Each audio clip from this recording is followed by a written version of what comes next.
Sir, ഞാൻ പൊയ്ക്കോട്ടെ? Letters എല്ലാം ഡ്രാഫ്റ്റ് ചെയ്ത് റൂമിൽ വെച്ചിട്ടുണ്ട്. ഡ്രൈവർ വന്നോ? ഭക്ഷണം കഴിച്ചോ? സാറ് കഴിച്ചില്ലല്ലോ, ഇങ്ങോട്ട് കൊണ്ടുവരാൻ പറയട്ടെ? വേണ്ട, ലക്ഷ്മി പോയിക്കോളൂ. Good night. Good night. Mahi, എന്റെ വിഷമം കൊണ്ട് ചോദിക്കുകയാണ്. മഹിക്ക് എന്തു പറ്റി? എന്താ? കുറെ ദിവസങ്ങളായി ഞാൻ ശ്രദ്ധിക്കുന്നു, മഹിക്ക് എന്തോ പറ്റിയിട്ടുണ്ട്. ഓഫീസിൽ പോകുന്നില്ല, സമയത്ത് ആഹാരം കഴിക്കുന്നില്ല, ആരോട് സംസാരിക്കുന്നില്ല. എന്തു പറ്റി മഹി? ഏയ്, അതൊക്കെ ലക്ഷ്മിക്ക് വെറുതെ തോന്നുന്നു. ലക്ഷ്മി പോയിക്കോളൂ. Good night. ഇല്ല, അതറിയാതെ ഞാൻ പോവില്ല.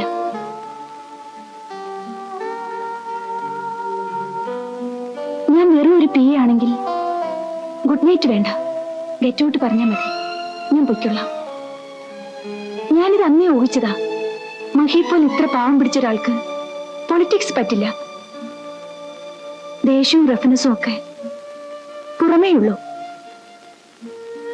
മഹിയുടെ ഉള്ള വെറും സോഫ്റ്റാ. മനസ്സിലുള്ള വിഷമം ഇഷ്ടവും വിശ്വാസമുള്ള ആരോടെങ്കിലും പറഞ്ഞാൽ തീരും. അതങ്ങനെയാ. എന്നെ വിശ്വസിക്കാമെന്ന് മഹിക്ക് തോന്നുന്നെങ്കിൽ മാത്രം പറഞ്ഞാൽ മതി. എനിക്ക് വിശ്വാസമുള്ളവർ അധികം പേരില്ല. അതിൽ ആദ്യത്തെ ആളാണ് ലക്ഷ്മി. ഞാനിവിടെ ചെയ്യുന്നത് തെറ്റോ ശരിയോ എന്ന് പോലും എനിക്കറിയില്ല. I M in total confusion. എന്താണ് കൺഫ്യൂഷൻ എന്ന് എനിക്കറിയാം. ഇവനാ നമ്പർ 1. ലക്ഷ്മി,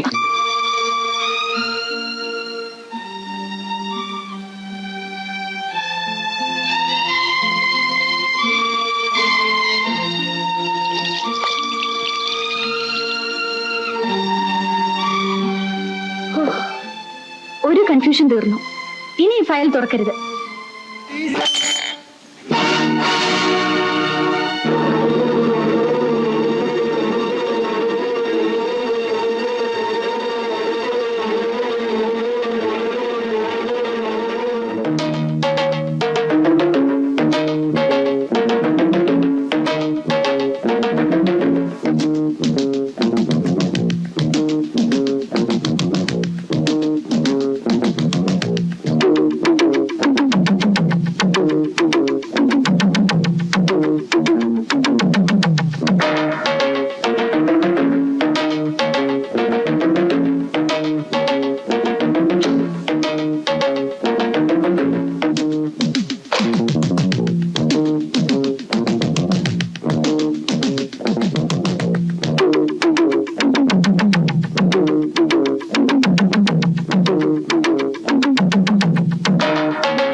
ചോദിച്ച തുക വളരെ കൂടുതലാണ് മിസ്റ്റർ തോമസ്. ബാക്കി 20 പേർക്കും ഞാൻ ഇത്രയും വലിയ തുക കൊടുത്തിട്ടില്ല. ചോദിച്ച പണം ഞാൻ തരാം, പക്ഷെ ഒരു പ്രശ്നം ഉണ്ടായാൽ എന്റെ കൂടെ നിൽക്കണം. മീൻസ് അസംബ്ലിയിൽ ഭരണ മുന്നണിക്കെതിരെ പോലും വോട്ട് ചെയ്യാൻ തയ്യാറാകണം എന്നർത്ഥം.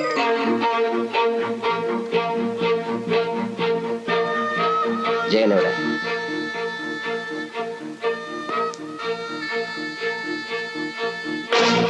എന്നെ വഞ്ചിച്ചാരേ ഞാൻ വെറുതെ വിടില്ല.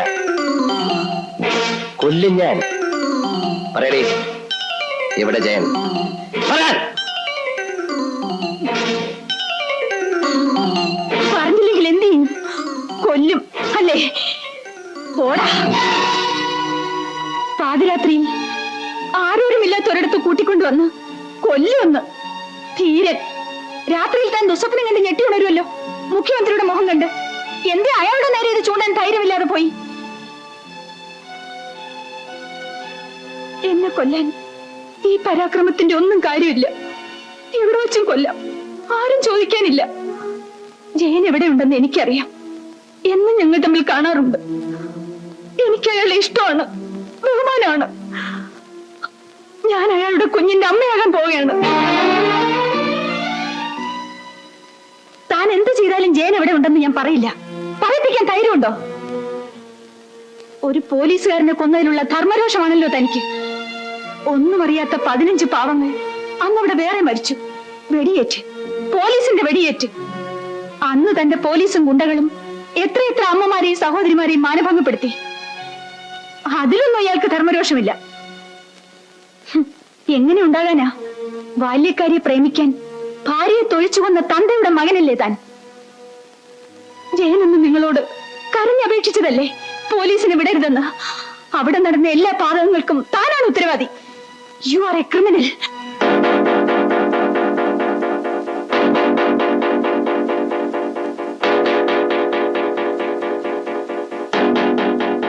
എനിക്ക് ജയനെ ഒന്ന് കാണണം.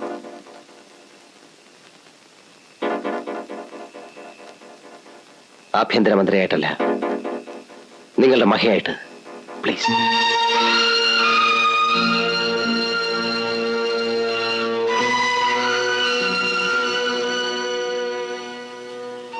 എന്നെ വിശ്വാസമില്ലെങ്കിൽ ഇത് വെച്ചോളൂ.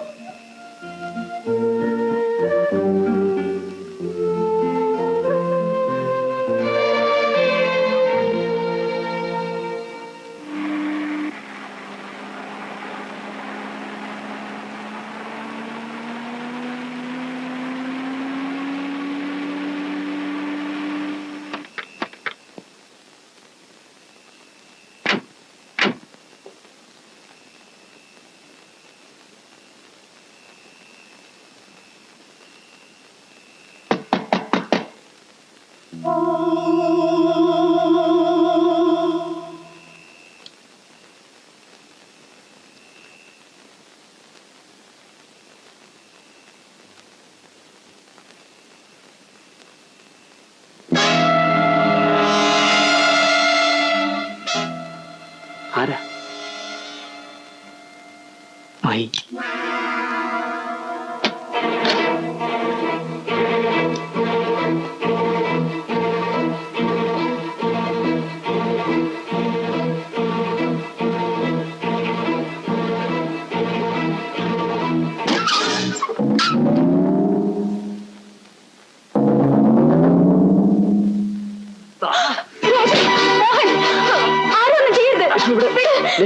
ഞാൻ അവനെ കൊല്ലും. എന്താ ഇത്?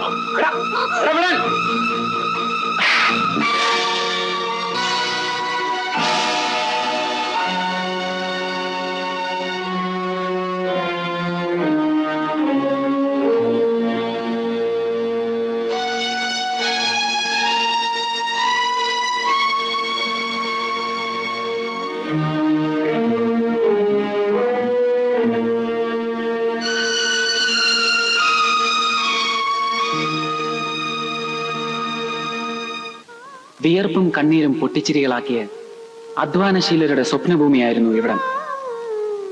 മലമ്പനിയും കാട്ടുമൃഗങ്ങളെയും തോൽപ്പിച്ച് അവരിവിടെ പൊന്നു വിളയിച്ചു. നമ്മുടെ വിദേശ നാണ്യത്തിന്റെ ലിസ്റ്റ് ഈയിടെ റിസർവ് ബാങ്ക് പ്രസിദ്ധീകരിച്ചില്ലേ? അത് ഈ പാവങ്ങളുടെ അധ്വാന ഫലമായിരുന്നു.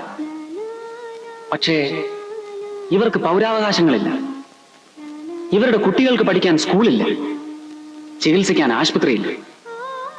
രണ്ടാം തരം പൗരന്മാർ. ഇന്നിവരെ ശല്യം ചെയ്യാൻ കാട്ടുമൃഗങ്ങളില്ല. പകരത്തിന് പുതിയ തരം മൃഗങ്ങൾ, അധികാരവർഗങ്ങൾ.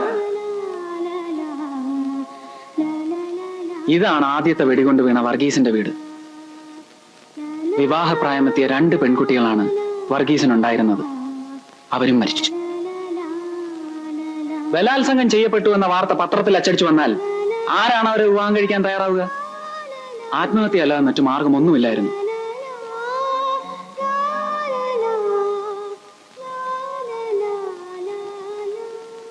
അവിടെ നിന്നാണ് DIG ആന്റണി വെടിവെക്കാൻ ഉത്തരവിട്ടത്. ഈ കുടലിനരികിൽ വെച്ചാണ് ഇൻസ്പെക്ടർ കൃഷ്ണകുമാറിനെ ഞാൻ കുത്തിയത്.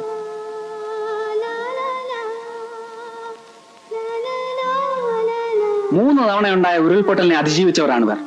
പക്ഷെ തകർന്നുപോയി. ഇവരുടെ മൺചട്ടിയും മൺകലവും വരെ പോലീസ് ക്യാമ്പുകളിൽ റിഡക്ഷൻ സെയിൽ നടത്തി. ഇവിടെ ഉള്ളവരൊക്കെ ഇപ്പൊ എവിടെ? വരൂ, കാണിച്ചു തരാം.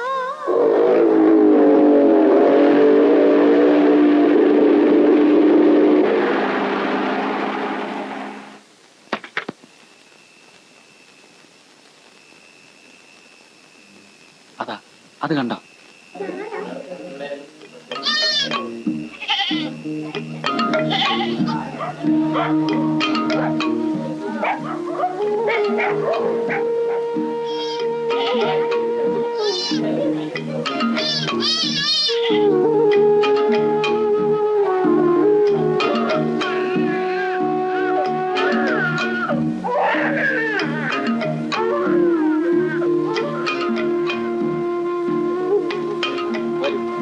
നമുക്ക് അങ്ങോട്ട് പോകാം.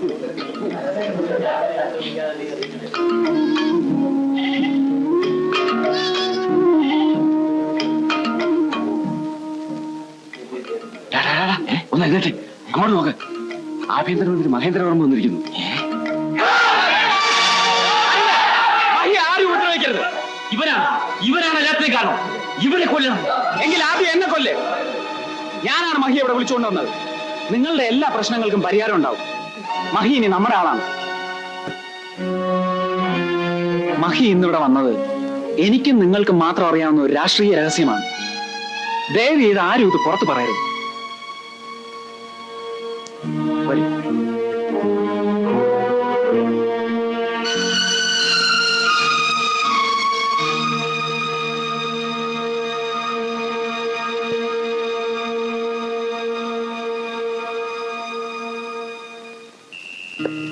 മഹി, ഞാൻ ആദ്യം പോവാം. മഹി പറയാൻ വന്നാൽ മതി. സൂക്ഷിക്കണം.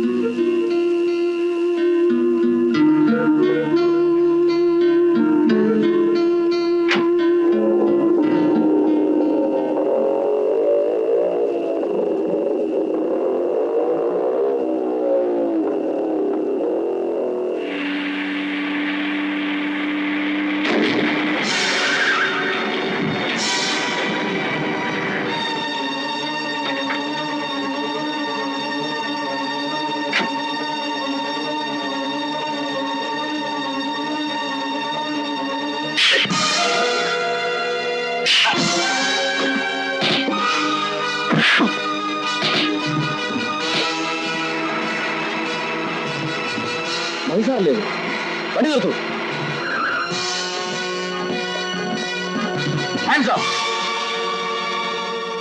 അനങ്ങി പോകരുത്. ഞങ്ങളൊരു കഞ്ചാവ് വീട്ടിലേക്ക് പോകുന്ന വഴിയാ. സാറങ്ങനോട് എത്തി.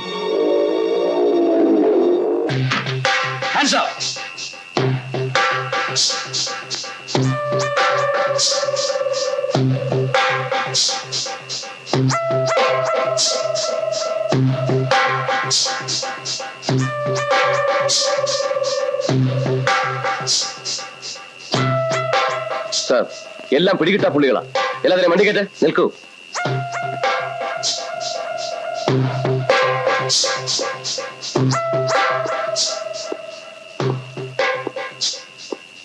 നിങ്ങൾ പോയിക്കോളൂ. സാർ, ഇവർ ഒന്നും പറയണ്ട, പോകാനാ പറഞ്ഞത്.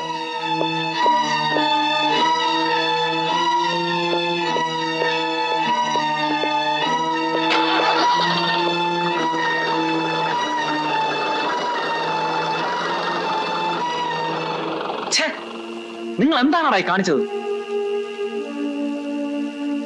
മഹി, എന്താ ഇത്? ഇല്ല, എനിക്കൊന്നുമില്ല. മഹി, നമുക്ക് ഏതെങ്കിലും ഹോസ്പിറ്റലിൽ പോകാം. വേണ്ട, അവർ അടുത്ത പോലീസ് സ്റ്റേഷനിൽ വിവരം അറിയിക്കുന്നതിന് മുമ്പ് നിങ്ങൾ രക്ഷപ്പെടും. പോകാൻ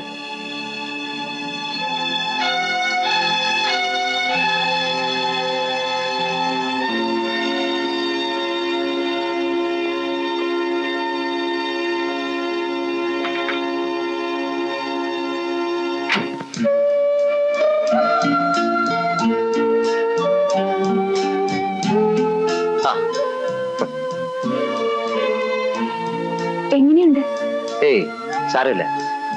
ലക്ഷ്മി എങ്ങനെ അറിഞ്ഞു? ജയം വിളിച്ചു പറഞ്ഞു. കൊടുത്താ കൊല്ലത്തും കിട്ടുമെന്നല്ലേ പറയുന്നത്? ഇന്നലെ ലക്ഷ്മിക്ക് തന്നത് മുതലും പലിശയും ചേർത്ത് തിരിച്ചു കിട്ടി. ലക്ഷ്മി പോയിക്കോളൂ. വേണ്ട, ഞാനിനി പോകുന്നില്ല. ഗസ്റ്റ് റൂമിൽ കിടന്നോളാം. ശരി, ഗുഡ് നൈറ്റ്. Good night. ഏയ്, ഇത് കണക്ട് ചെയ്യണോ?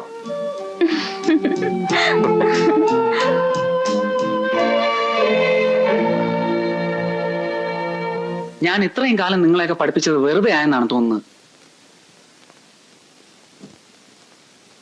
ഒരു മന്ത്രിയെ കല്ലെറിഞ്ഞു വന്നാൽ ഈ വ്യവസ്ഥിതി മാറുമോ? കിടപ്പാടം പോയവന് പട്ടയം കിട്ടുമോ? വെടികൊണ്ട് മരിച്ചവർ തിരിച്ചു വരുമോ? സ്ത്രീകളുടെ പോയ മാനം തിരിച്ചു കിട്ടുമോ? കിട്ടുമോന്ന് എങ്കിലറിഞ്ഞോ? കൊന്നോ? ഞാനും വരാം. ജയ, ഒരുമാതിരി മുട്ടപ്പൊക്കെ പറയാം. ഞങ്ങൾക്കറിയാം നിങ്ങൾ പഴയ ഫ്രണ്ട്സാണ്. ചെയ്യാവുന്നതെല്ലാം ചെയ്തിട്ട് അവസാനം ഇവിടെ വന്നൊന്ന് കരഞ്ഞു. നിങ്ങൾ അങ്ങ് ക്ഷമിക്കുകയും ചെയ്തു. നിങ്ങൾ ആരാ? യേശു ക്രിസ്തു. ജയ, നിങ്ങളുടെ അറിവ് എനിക്കില്ല. പക്ഷെ ഞാൻ ഒരു കാര്യം പറയാം. മഹിയും ജയനും പഴയ സുഹൃത്തുക്കളാണ്. ആ പേഴ്സണൽ റിലേഷൻസും പൊളിറ്റിക്സും തമ്മിൽ കൂട്ടിക്കുഴയ്ക്കരുത്. എനിക്കുള്ള റിലേഷൻസ് അവനും ഉള്ളത് കൊണ്ടാണ് നീയൊക്കെ രക്ഷപ്പെട്ടത്. സ്വയം രക്ഷപ്പെട്ടതല്ലല്ലോ, അവൻ രക്ഷിച്ചതല്ലേ. ഓ, ഇനിയിപ്പോ അവന്റെ കാരണത്തിലാ നമ്മുടെയൊക്കെ ജീവിതം. കള്ളനെ കാവലേൽപ്പിച്ചതുപോലെയായി. ജയ, ഇന്നല്ലെങ്കിൽ നാളെ ഈ തെറ്റിന് നമ്മളൊക്കെ ശിക്ഷ അനുഭവിക്കും. ഉറപ്പ്, ഉറപ്പാണ്.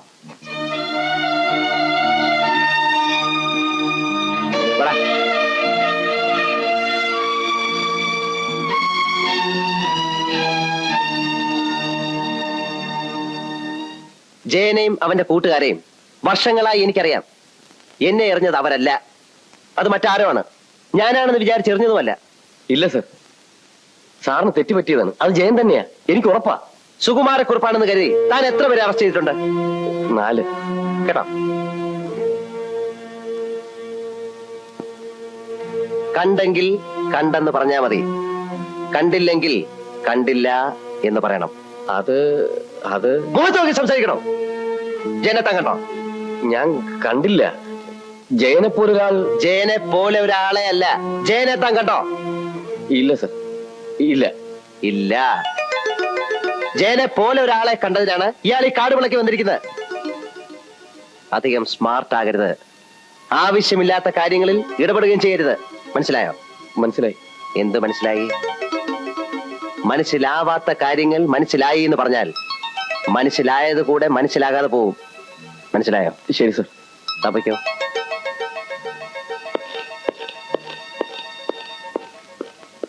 നിങ്ങളല്ലാതെ വല്ലവരും ഇയാളൊക്കെ പറയുന്നതായിട്ട് വിശ്വസിക്കുമോ?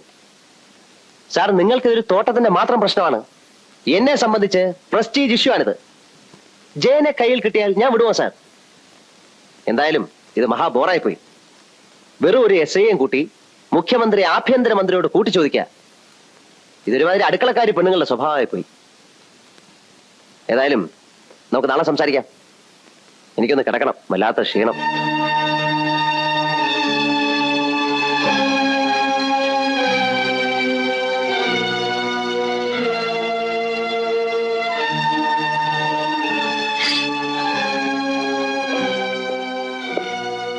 ഇവരെ ഒതുക്കേണ്ട സമയമായി. നാളെ തന്നെ നമ്മുടെ മന്ത്രിമാരുടെ യോഗം വിളിച്ചു കൂട്ടണം. പാർട്ടി പ്രസിഡന്റ് എന്ന നിലയിൽ വളരെ പ്രധാനപ്പെട്ട ചില രാഷ്ട്രീയ തന്ത്രങ്ങൾ ആലോചിച്ചുറപ്പിക്കുന്നതിന് വേണ്ടിയാണ് ഞാൻ ഇന്ന് ഈ സമ്മേളനം വിളിച്ചു കൂട്ടിയത്. തുറന്ന മനസ്സോടെ എല്ലാവരും സഹകരിക്കണമെന്ന് ഞാൻ അഭ്യർത്ഥിക്കുന്നു. ആദ്യമായി CM സംസാരിക്കും. ആദർശാധിഷ്ഠിതമായ ഒരു ഭരണ സമ്പ്രദായമാണ് ഈ മന്ത്രിസഭ ഇതുവരെ തുടർന്നു പോകുന്നത്. ഭാവിയിലും അതങ്ങനെ തന്നെ ആയിരിക്കുകയും ചെയ്യും.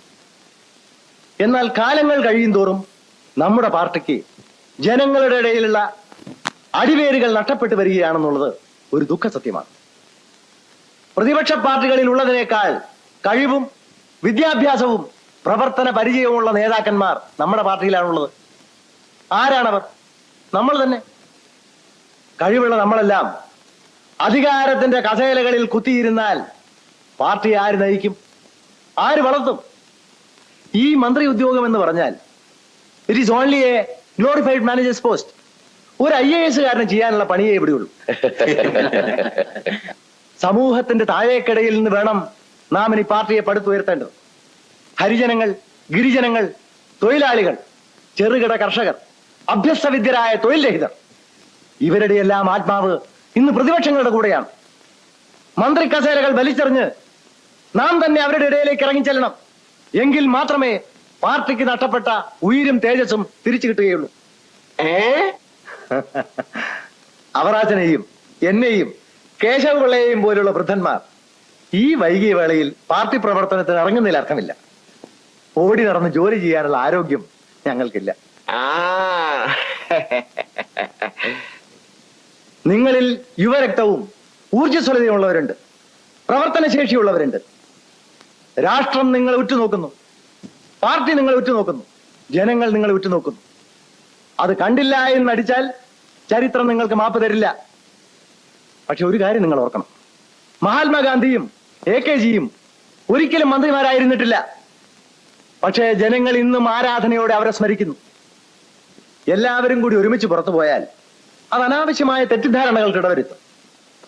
അതുകൊണ്ട് ആദ്യ ബാച്ച് എന്ന നിലയിൽ ഗ്രാമവികസന മന്ത്രി ശ്രീ ഗോപാലപിള്ളയും ആഭ്യന്തരമന്ത്രി ശ്രീ മഹീന്ദ്രവർമ്മയും പാർട്ടി പ്രവർത്തനത്തിന് വേണ്ടി മന്ത്രിസ്ഥാനം രാജിവെക്കണമെന്ന് ഞാൻ അപേക്ഷിക്കുന്നു.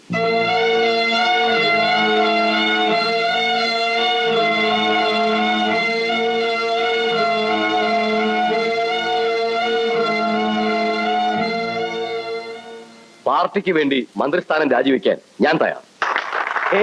എന്താ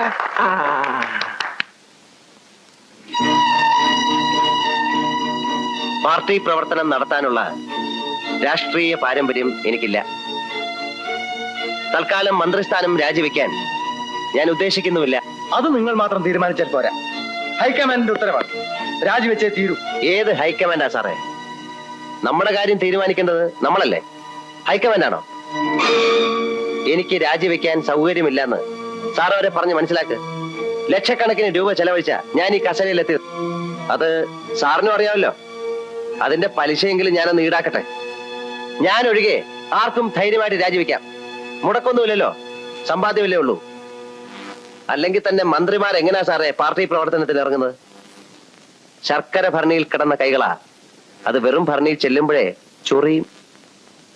എക്സ്ക്യൂസ് മീ, എനിക്ക് നല്ല സുഖമില്ല, ഡോക്ടറെ ഒന്ന് കാണണം.